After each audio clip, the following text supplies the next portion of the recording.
what exactly it means that God speaks to us. How does God speak? Does God have a mouth? Are there actual voices coming out of the mouth of God? How do I hear a divine voice? I really no answers. But that is an irrelevant question. Because speaking is really communicating. When we communicate, we can communicate in many different ways.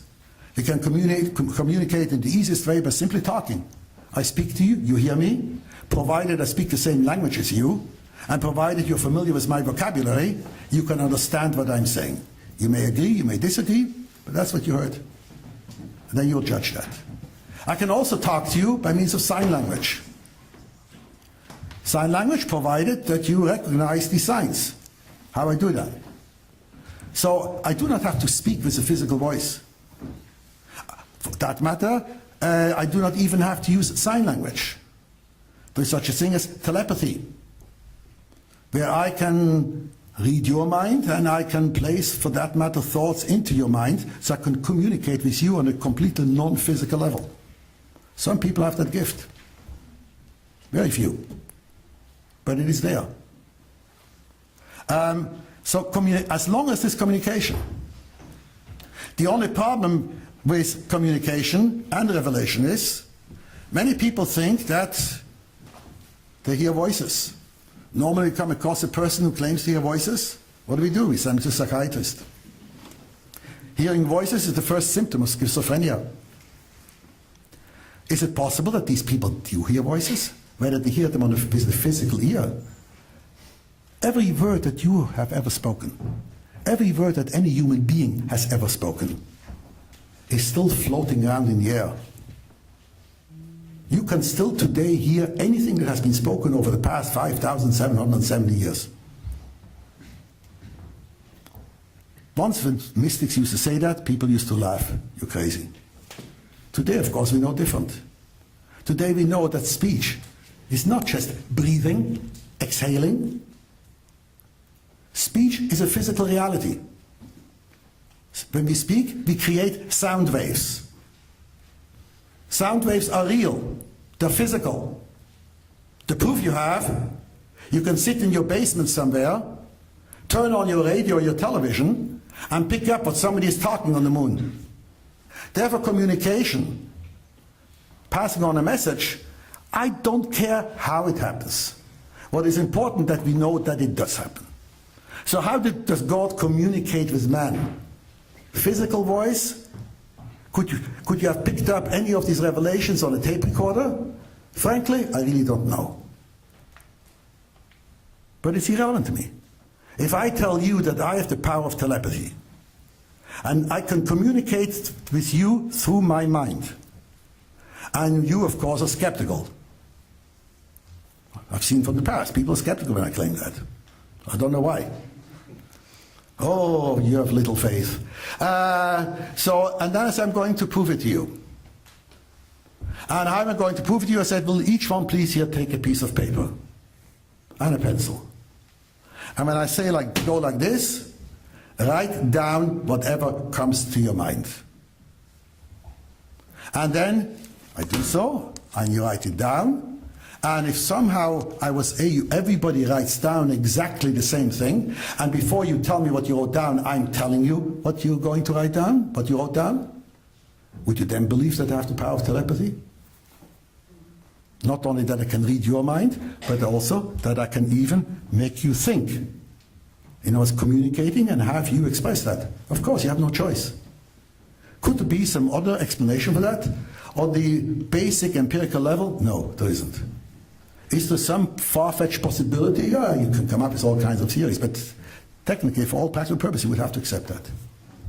So maybe God communicates that way, that somehow He is able to put one and the same identical thought in everybody's mind. So how God communicates, what is divine speech and all that, is totally irrelevant to me.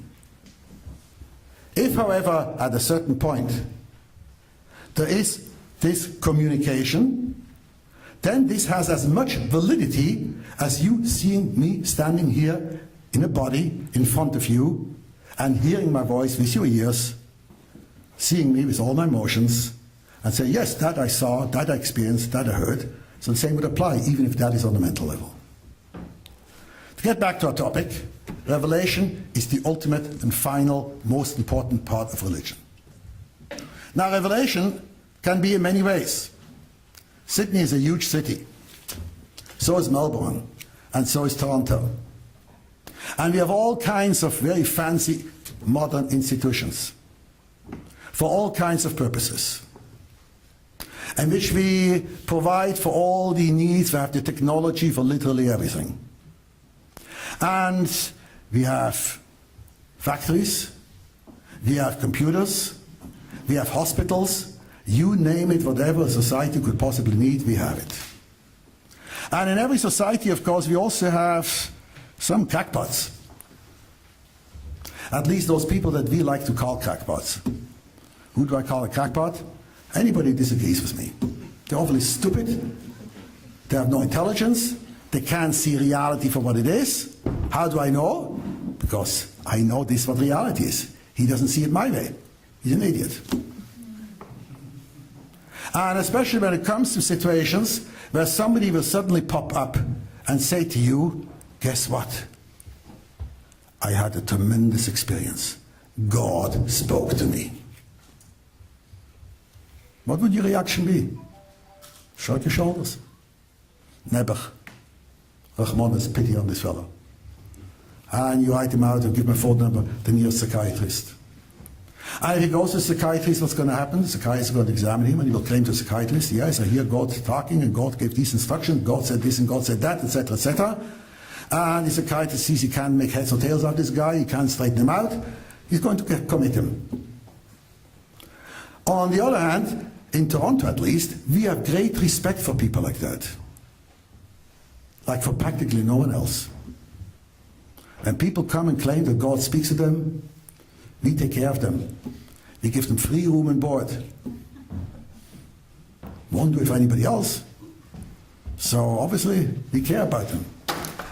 Moreover, people like that who claim that God speaks to them, sometimes you may decide, did he really? Well, we have all different kinds of ways of testing things. We give them a polygraph test, give them a tooth serum, who knows what else.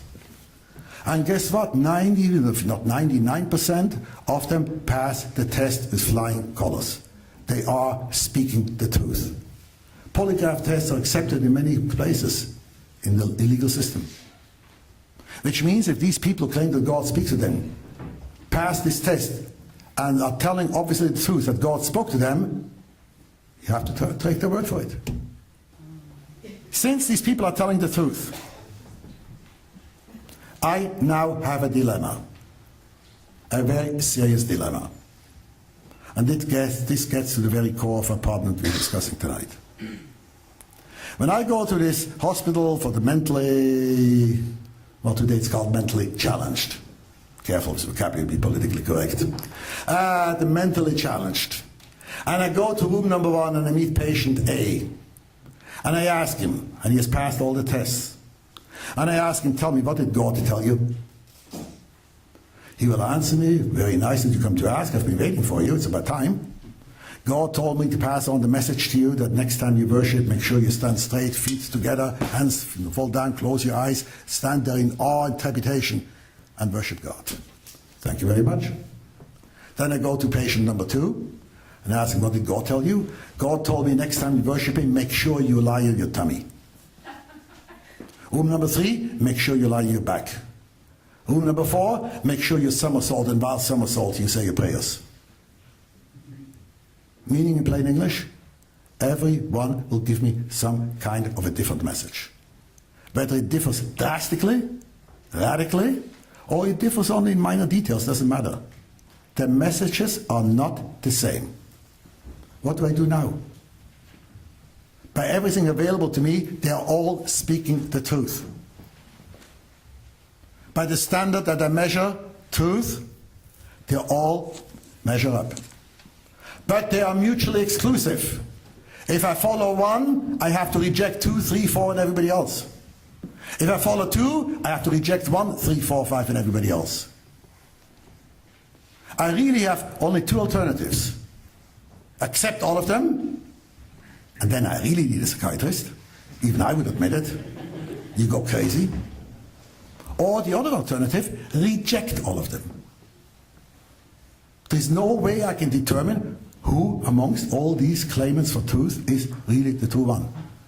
There used to be a television show called To Tell the Truth, where you have a panel of about 4 or 5 people, and then you get, how did it go again? 1 or 2 people that show up on the panel, or one of them even on, and you have to guess what his profession is, something like that. I forgot the details. This goes back years and years. And you ask them all kinds of questions. There is a person that you know the identity, but you don't know who of these people have this identity. And then you have to ask all kinds of questions, cross-examine them, and figure out who it really is. It's called To Tell the Truth. Each one is, of course, going to pretend to be one and the same person. You have to figure out who's telling the truth. That television game is really based on reality.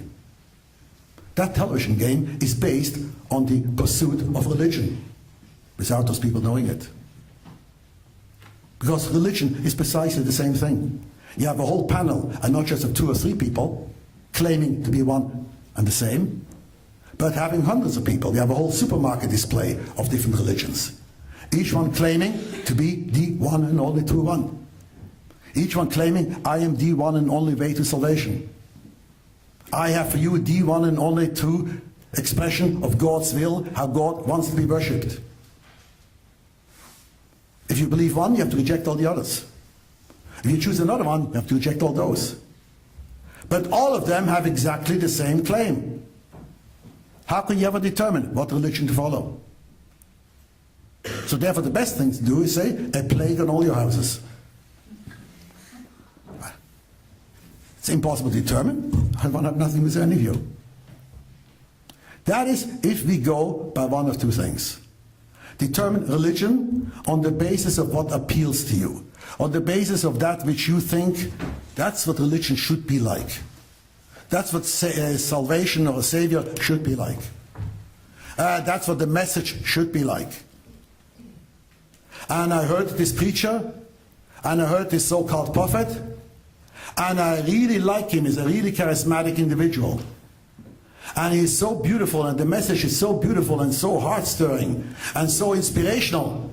This must be it. People are turned on by all different kinds of things.